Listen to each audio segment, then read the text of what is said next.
How's it going, guys? Back with another Mustang video. So I figured I would jump on here and make a decent video for you guys, like an update. I know it's been a while. I've just been pretty busy trying to track down things that were potentially wrong with this car. I've just been busy, with house life, pretty much just life basically. So I figured it's been a while, so I'd hop on here and make a decent video. I have been making shorts and, posting to my TikTok and stuff like that to keep the momentum going. Basically little shorter videos, but I figured it was time to bust out a decent update video. For those of you who are new to the channel, this is my 2003 Mustang GT. And I I installed a Vortec V3 supercharger on it. And, for those of you who've been following the whole journey, they know that I, have been having issues with the car since day one. It was at the dyno shop for a little over, about 3 months. They were trying to track down the issue and stuff too. So I actually got in the car and did some, we did some data logging and stuff like that.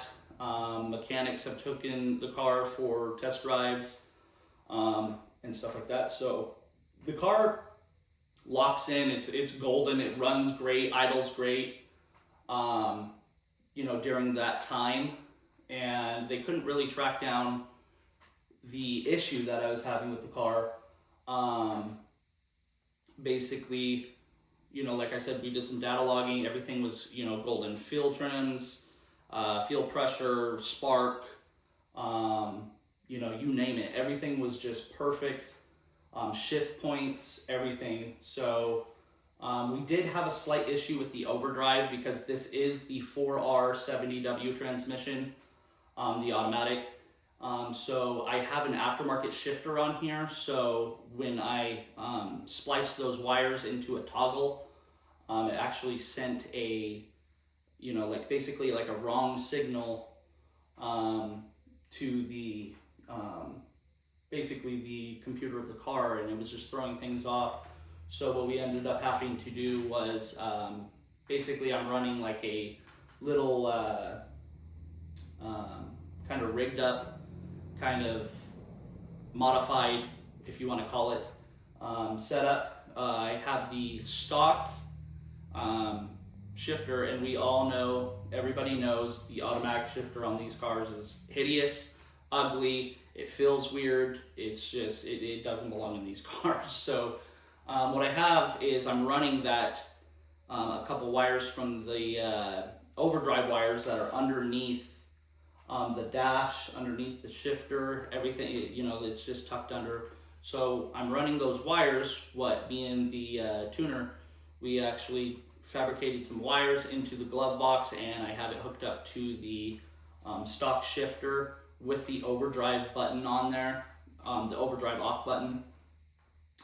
So that seems to be perfect. It's running perfect because, when one of those wires got, disconnected, it threw the car into an absolute limp mode.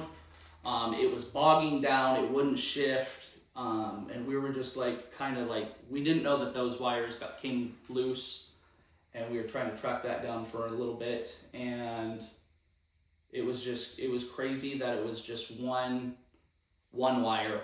It was the negative wire or the ground wire to that whole system.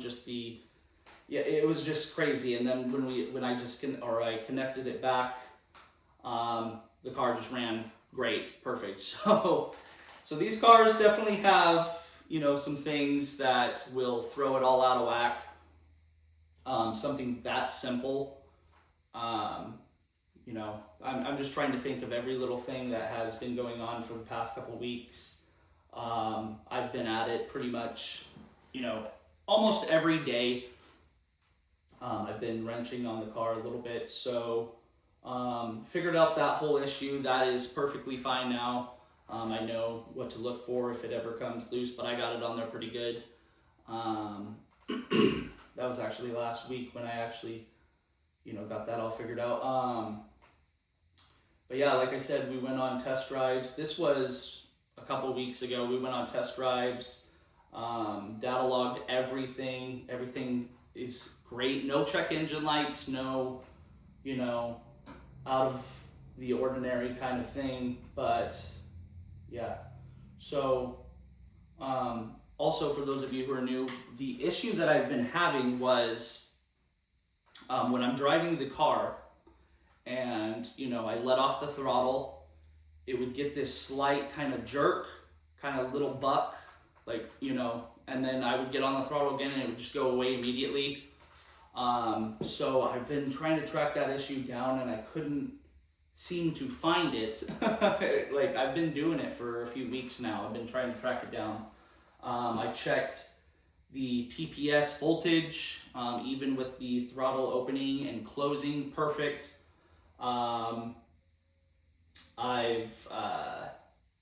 PCV, I've actually gutted the PCV on the passenger side, and I'm running both valve covers to an oil catch can. I've been doing that for a while, but I decided to gut that stock PCV. What else? I cleaned the throttle body.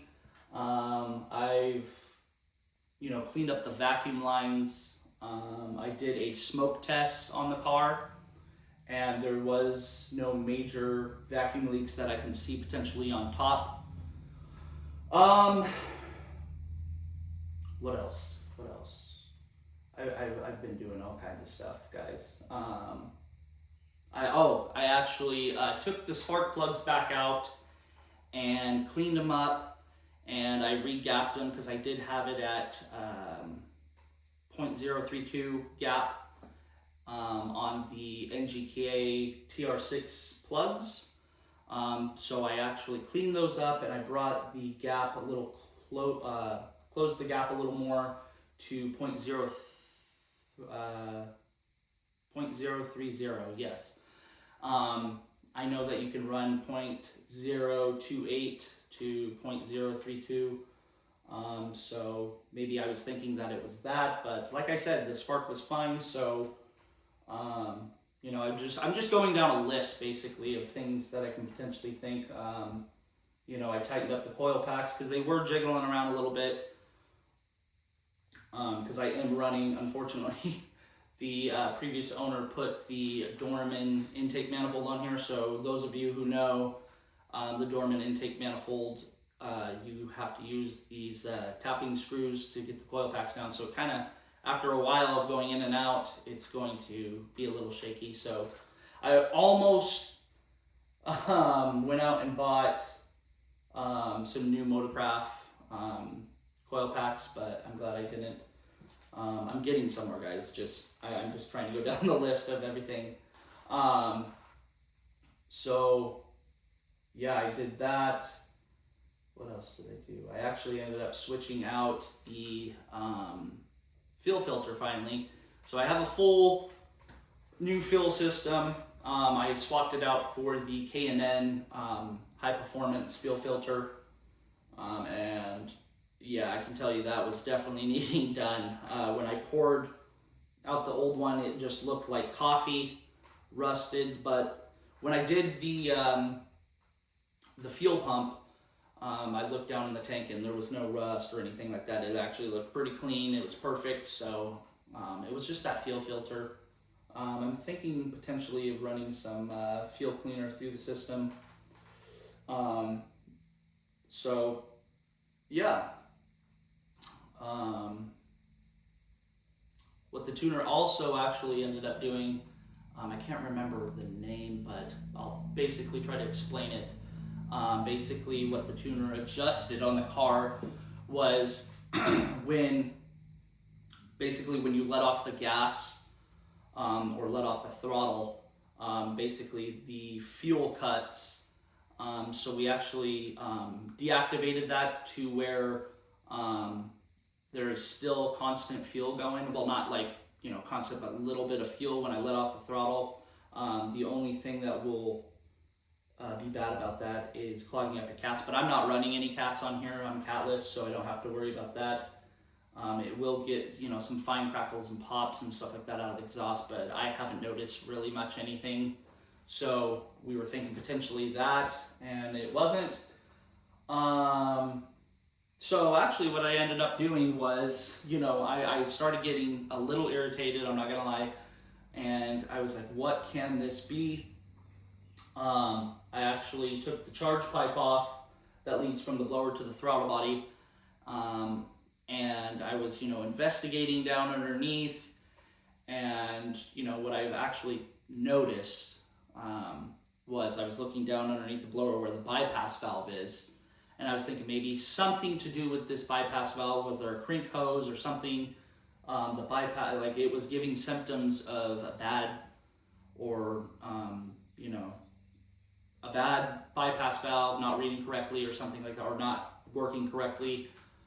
So I actually was investigating that, and what I've noticed was the hose that leads from the charge pipe after the blower that goes down to the bypass valve was perfect, but the other hose that leads from the air intake system that goes down before the blower after the MAF that leads to the bypass valve was very loose. There was, I guess I didn't put, there was 2 clamps that needed to be on that hose, and that hose was just not on there tight. It was sliding in and out. There were, like, I could put almost my pinky through the hose on the side where it connects. Oh, and speaking of pinky, I did end up breaking my, I don't know if I mentioned it in any other videos, but I ended up breaking my pinky. Not car related, but it has been making the whole working on the car more difficult, because I can't get my hand down in little areas and stuff like that. Also, last week I ended up doing a transmission drain and fill on the car. I dropped the pan, cleaned the pan up, cleaned the magnet, swapped out the filter, cleaned up, the gasket and stuff like that, because on these cars it is a reusable gasket, and it was perfect. So I ended up doing that, and that, that job was difficult with basically one hand. But yeah, so that bypass valve, it was sliding in and out, and what I ended up doing was putting a clamp on each side of that, connector, and I took, the car for a test drive. It actually, it didn't solve the whole issue, but it definitely was very noticeable. There was a noticeable difference. There wasn't as much jerking or bucking or surging in this kind of case. So that literally was, I'm thinking bypass related for sure, 100% now, because it definitely, that was the best. This was actually yesterday. I took this for a test drive after, buttoning that all up. Very noticeable difference. There still is slightly, a few times where it did it, but not as much, because before it would just do it every time. But to my understanding, because this is my first boosted centrifugal supercharger, so on a car, so sorry, I'm just trying to think of everything, guys. I'm trying to give you all the information. Big update, basically. So yeah, it is definitely bypass valve related, in my opinion. So maybe I'm thinking because that was open the whole time, basically, because, when you're doing this, guys, make sure that you take the time, be patient, and, just take your time when installing this. I guess I overlooked it and I just went past that part. Maybe I was in the middle. I can't remember, because this was months ago when I installed this. Maybe I was, it was in the middle of winter, dead winter. We're in pretty much spring, going into spring now. So this was in the beginning, I think October, November-ish. So I guess I was just in a hurry. Maybe it was cold and I went inside, forgot about it overnight or something. I can't remember, but I didn't tighten that hose up. So I'm thinking this whole time, obviously that bypass valve wasn't working correctly, because when you let off the throttle, there is still boost pressure in that charge pipe and it needs to go somewhere. That's what the bypass valve basically does. It, you know, basically evacuates all that pressure. When you let off the throttle, there's nowhere for it to go, so you know, it goes through that bypass valve, opens up, and it releases it back in before the supercharger. So what I'm kind of thinking is that it wasn't working correctly, and obviously that is a unmetered air leak, basically. So from my understanding, and it does make sense, kind of like a vacuum leak, but you know, it's after the MAF sensor. So that is definitely unmetered air going in there. So the computer is just going out of whack, you know, so it might be possibly going lean at that kind of brief moment, and then, you know, it's back to normal. So like, it's just a headache. It's not necessarily like, you know, a huge issue, but I notice it because it is my car, you know, and I notice every little thing. I want everything perfect, or pretty much 98% perfect, you know what I mean? So, yeah, so I'm thinking the bypass valve is probably starting to fail. I know this bypass valve it's a Bosch plastic bypass valve that is sent with these kits. And I think it's rated for 6 PSI, 7 PSI. So I'm running 10 pounds on here, you know, max throttle and, you know, all that stuff, but I'm pretty sure, I've noticed, I've only hit, because I've been babying the car ever since, I've only hit 4 PSI a couple times, and then, you know, I've been babying the car. So yeah, I think it's bypass valve related, and maybe potentially that is going, you know, it's starting to fail. I know that it is plastic unit. So what I actually ended up doing this morning was ordering a new bypass valve, an upgraded bypass valve for these cars. It's all polished aluminum, and it comes with 3 different set springs for it. I think one is rated for, don't quote me, I think like 8 to 10 PSI.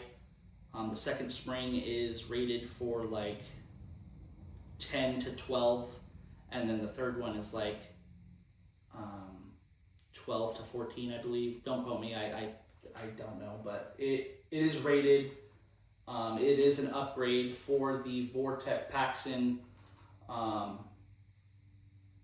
blowers, basically. So it's all aluminum, so it's not that plastic, the diaphragm in it going out and all that kind of stuff. So it is an upgrade, and they do say that the it will flow a lot quicker.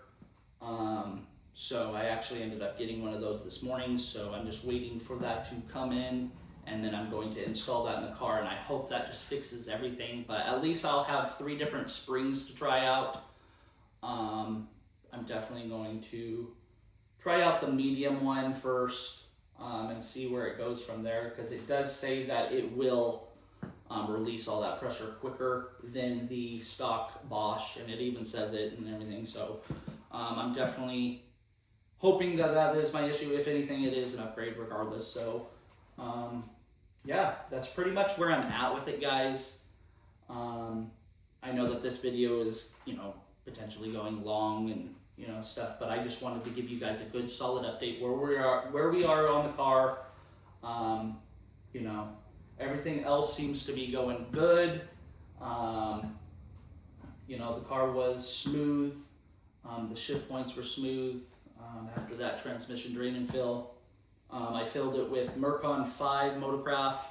I think it took 5.5 quarts, because I did not drain the torque converter or anything like that. So there's still that fluid in there. I think it's up to like 12 quarts or something like that altogether, but I did end up putting 5.5. And you know, that's all the way to the fill. So I'm gonna, you know, continue to keep an eye on that. But yeah, so like, if you guys are following the journey, and you've been, you know, liking the content, be sure to like, comment, subscribe, all that stuff, guys. I would definitely appreciate it. It keeps me busting these kind of videos out for you guys. It keeps me invested. When I actually see people, commenting like, been following the build, or like, great job, or, just the simplest thing, good looking car, I've had all those kind of comments. It definitely keeps me, going and wanting to bust out more videos like that, or like this. What do you guys want to see? Like, what do you guys want, potentially, what do you guys want to see on the car? What do you guys think I should do to the car? What do you guys, just leave comments. What have you guys done to your new Edge? Are you guys potentially thinking about getting a supercharger? Stuff like that, you know what I mean? Like, I know that I've had a couple comments where, some people were discouraged because of this whole process. This is not everybody's experience, guys. This is just my personal experience that I've had. Every tuner's different. There's going to be, tuners that just specifically tune these kind of cars, and I know a few of them are out there, and I've had them mentioned to me. My tuner, he pretty much tunes all different kinds of cars, Mustangs, Chargers, Hondas, BMWs, you name it. Like, so he uses HP tuners, which they just came out with,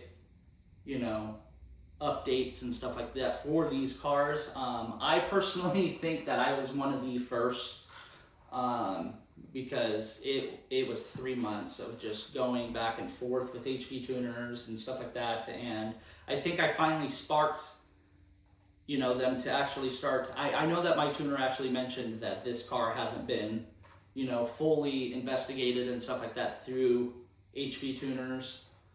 So I I personally think that I was one of the first to actually spark them to actually finally start to tune these cars, come out with updates and stuff like that. So like I said, guys, don't be discouraged. If you guys are thinking about getting, a centrifugal supercharger, a root style supercharger, you name it. There's so many different options out there for these cars.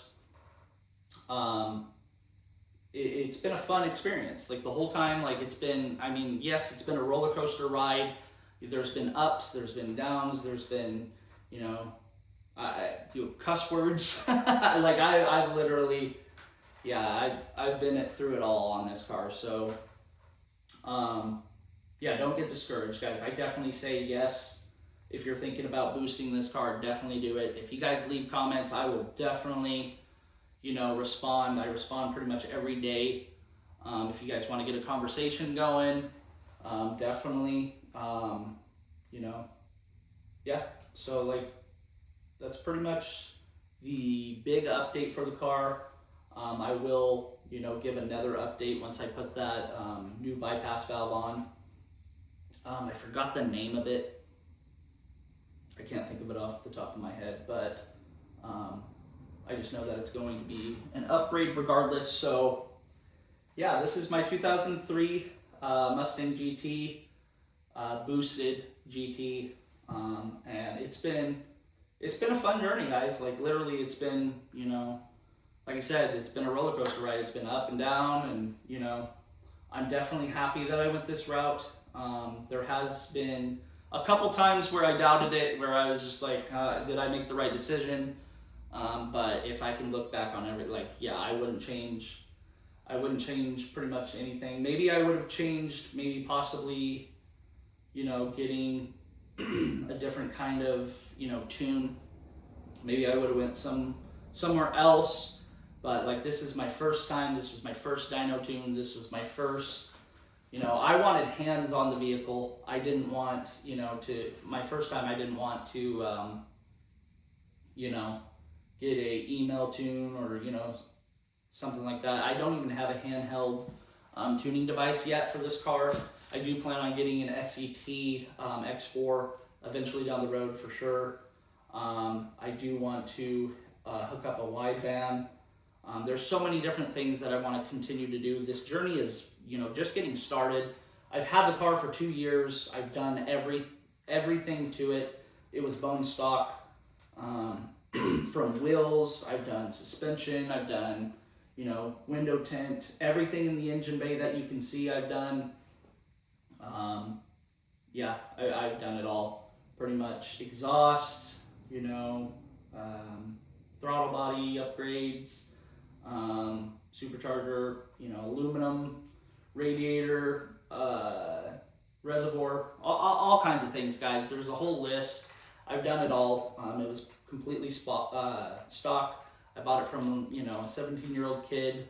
It was his first car, and you know, he was just letting it sit for a while. So I actually ended up buying it.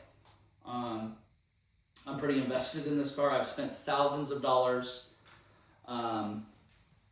you know, including buying it and, you know, everything put into this car. I'm definitely, you know, thousands into it. So it is what it is. I love cars. I finally found a car that, you know, I can revolve around my channel, that I can, you know, my TikTok, everything. I'm invested in this. It's not going anywhere. Finally got a garage that's, you know, perfect for, you know, my setup, for, you know, working on it, parking it in here, keeping it, you know, pretty much out of the elements and stuff like that. So yeah, I know I'm pretty much ranting at this point. I do in all my videos, but I just want to get that information out to you guys. I like to keep you guys updated. Like I said, I know that, you know, a couple of you guys are invested, following the journey. You know, it's been crazy. So yeah, this is my 2003 Mustang GT. And if you guys have any questions or anything like that, or if I didn't cover anything in this video that you guys actually have been wanting me to cover, or if you have a video in mind that you want me to make, leave it in the comments for sure, and I will make it. I just need to hear back from you guys. You know, I like to film for you guys and keep you guys going through the whole journey. Like I mentioned months and months ago, I was going to bring you guys on this whole journey, from, you know, the beginning to the end. We're not even close to the end. I have so many things planned for this car. I will make a video of the plans that I have for this car soon.